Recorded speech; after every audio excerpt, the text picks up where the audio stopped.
नक्कीच आज हा इतिहासात लिहिलेला जाणारा क्षण आजच्या दिवशी आपल्याला बघायला मिळतोय।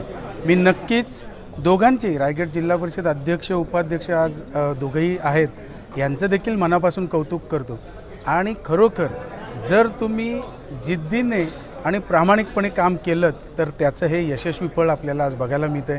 कारण आम्ही सुद्धा जरी नवीन भारतीय जनता पार्टीमध्ये असलो तरी पण केलेलं प्रामाणिक काम, जुना नवीन हा वाद अजिबात कुठे नाही आणि जुने नवीन हे सगळे एकत्रितपणाने केलेलं काम आणि त्याच्यात घडलेला हा इतिहास आज आपल्याला बघायला मिळतोय। नक्कीच तुम्ही पनवेल पंचायत समिती जरी बघितलीत 16 पैकी 15 जागा ह्या आम्ही आणू शकलो आणि तुम्ही जिल्हा परिषद बघितलं तर 8 पैकी 8 म्हणजे समोरच्यांना भोपळासुद्धा फोडता आला नाही अशा या जागा आज आपल्याला बघायला मिळालं।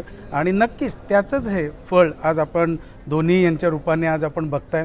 मी नक्कीच येत्या भावी काळात हे नवीन अध्यक्ष तरुण आहेत, माझे वर्गमित्र आहेत, परंतु नुसतं आमचं हे मैत्रीत्व न राहता केलेलं काम, करणारं काम आणि पुढे होणारी कामं ही नक्कीच ह्याच्यापुढे हे अध्यक्ष म्हणून नक्कीच चांगल्या पद्धतीनं पार पाडतील। कारण ह्या टीममध्ये तुम्ही बघाल बरेचसे नवीन सदस्य या रायगड जिल्हा परिषदेत आलेले आहेत आणि नक्कीच ते सगळे होतकरू आहेत।